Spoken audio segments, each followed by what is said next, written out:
When you are going through a divorce or even planning for one, your mind is going to be overflowing with questions, especially when it comes to the finances. For many, the financial portion of a divorce is both confusing and unknown, especially if they have let their estranged spouse be in charge of the money. Well, here to help is Donna LaScala, a regular contributor here at the Divorce Hour. Donna is president of Comprehensive Divorce Solutions in Long Island, New York. Donna is a certified financial analyst, a registered financial consultant, and a financial neutral. In addition to her impressive resume, here is another impressive title. Donna was just elected president of the Long Island chapter of the Financial Planning Association. Donna, Madam President, welcome. Thank you so much. It's a pleasure to be here. Well, it's a pleasure to have you. So I want to explore the most common financial questions you, as a CDFA, that's Certified Divorce Financial Analyst and Financial Neutral, get when it comes to a person's financial outlook before, during, and after a divorce. And we'll start at the beginning. What weighs on a person's mind? So, at many points during the divorce process, these questions come up. So at the beginning, usually the first question I'm asked is, what am I entitled to? Then another question is, how am I going to afford this? And the third question most commonly asked is, so after it's over, how am I going to be able to live? And those questions come up, as I said, before, during, and after. As more information is known, as more information is uncovered, the questions get asked again, and the answers change depending upon what stage we're in the process. During the divorce, you say that it's really important to focus on who is getting what, because if you don't, it can really either help you or hurt you in the long run. Why is this important? So it's very important to understand all of the components of the marital estate, whether they are assets like retirement assets, a 401k, a pension, whether it's the marital residence, whether it's a non-qualified stock account, whether it's in joint name or individual name. All of the assets that have been accumulated during the marriage are part of the marital estate. Things like inheritances are usually separate, but everything that's been accumulated and has grown during the marriage is something that needs to be then equitably divided. So when someone asks me, what am I entitled to? That's a very interesting question because entitled is an odd word. There used to be these myths about, it's 50-50. Well, there's no 50-50 in New York State. It's equitable distribution. So what are you entitled to? You're entitled to your portion of the marital estate. And it's a very personal calculation depending upon lots of different factors. Take, for example, a 401k. If your soon-to-be ex-spouse has been working at the same job for 30 years, but you've only been married for 25, the first 5 years of accumulation of assets is separate property, and you will not be receiving a portion of that as the alternate payee spouse. What that means is a calculation needs to be done on the total value of the 401k. The 5 years of contributions and growth need to be separated out, and only the 25 years that's left will be part of the marital estate, and then that gets divided. Now, again, we look at the lifestyle analysis, and we look at what each person really should be receiving from all of the monies that are available. It's a very, very personal result based on the couple's needs and lifestyle and anticipation of continuing a lifestyle. If there are children, all of those things come into account. So at the beginning, it's a difficult question to answer until I really get into the weeds of what is there.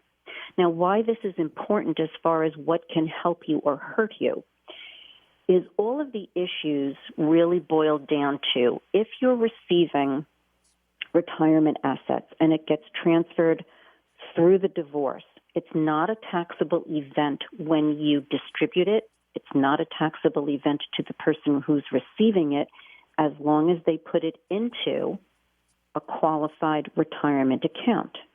There is no taxation. However, if the person is going to start using that money to live on, there are going to be taxes that need to be paid.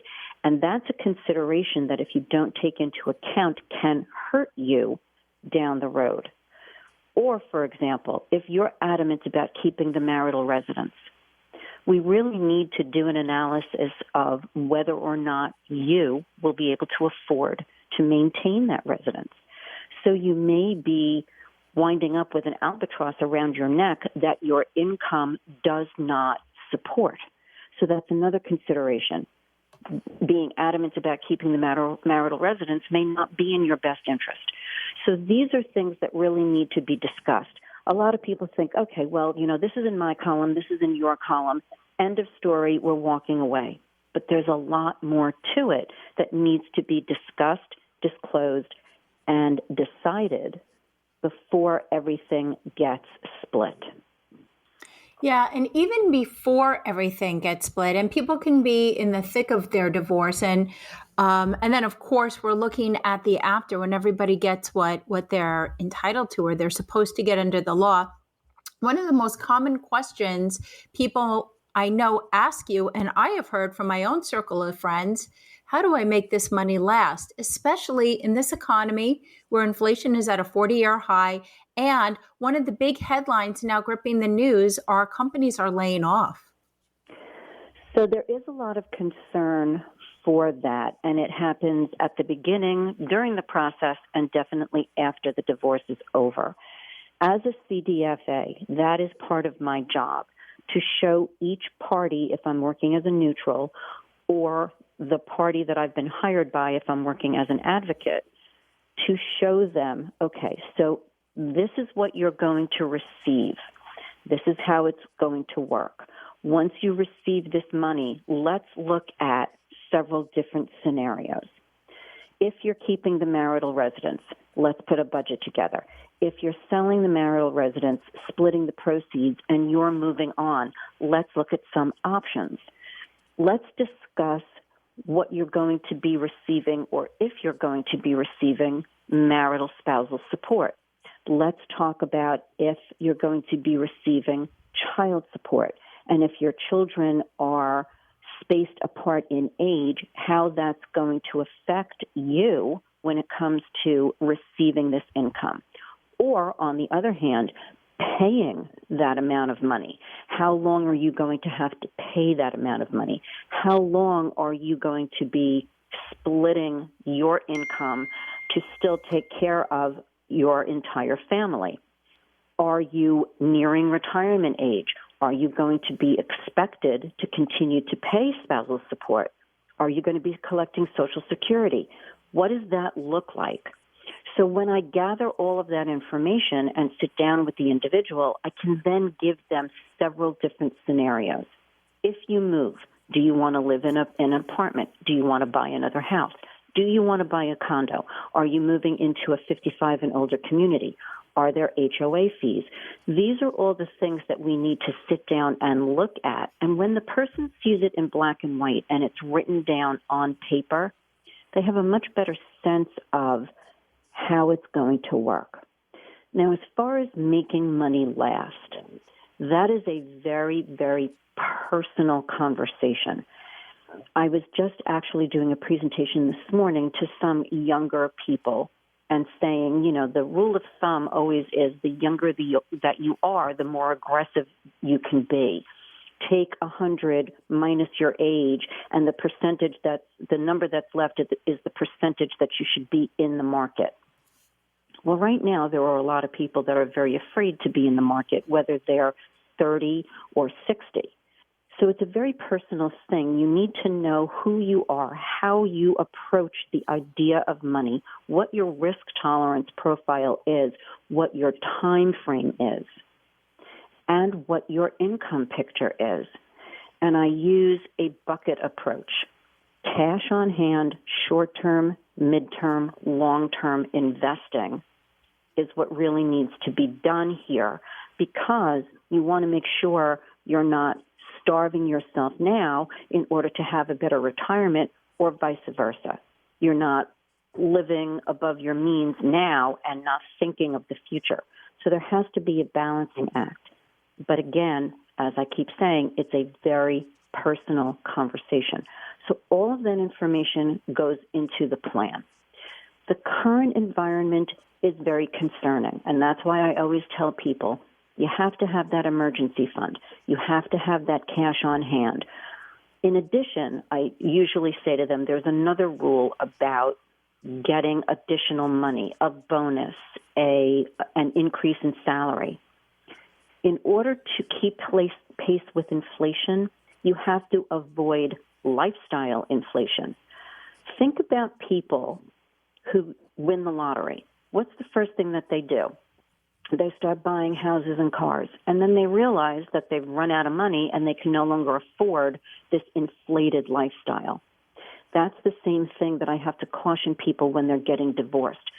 You may have had a specific lifestyle, but now we have to look at reality and say, okay, this is what income I'm going to have. This is what I can afford. Where do I need to make some changes? Where can I make some changes? But keep in mind, again, that should be a fluid thing, because as you get older, things change. What's coming around right now is just part of an economic cycle, and I know it's very concerning, but it's a temporary situation. So let's plan for the short term. Like I said, those buckets. Let's plan for the short term, but let's keep an eye on the future as well to make sure that we're putting things in place that are going to protect you down the road.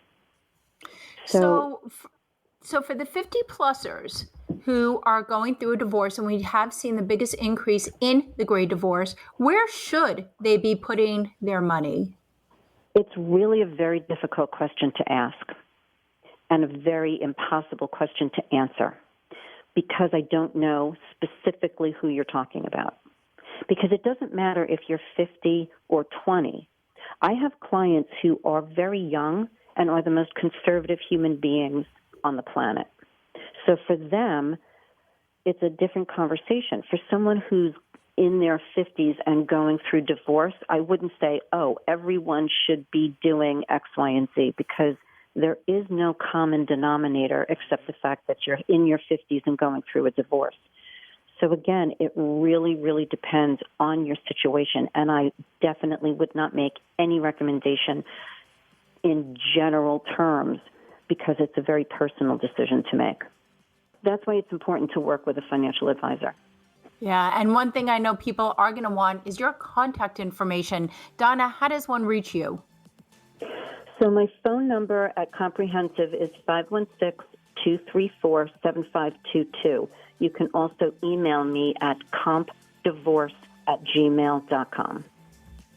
Donna LaScala, president of Comprehensive Divorce Solutions and newly elected president of the Long Island chapter of Financial Planning Association. Thanks again for joining us. Happy holidays. Don't go anywhere. We will be right back after this break.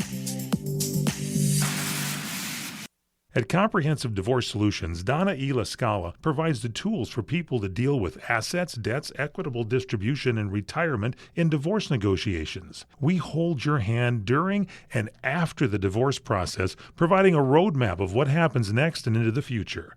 Divorce is difficult whether you're initiating it or not. It's fraught with emotion. When you deal with emotions, you are not dealing with logic, making it more difficult to decide what to do with your money. Hiring a professional to assist you in walking down the money path is crucial to avoiding potentially costly mistakes. Donna's goal is to make sure that each individual knows how they are going to be able to survive and thrive during and after divorce. As a CDFA-trained mediator and collaborative financial neutral, Donna helps people get unstuck and move forward towards their post-divorce future. Call Donna LaScala at 516-218-6919, 516-218-6919.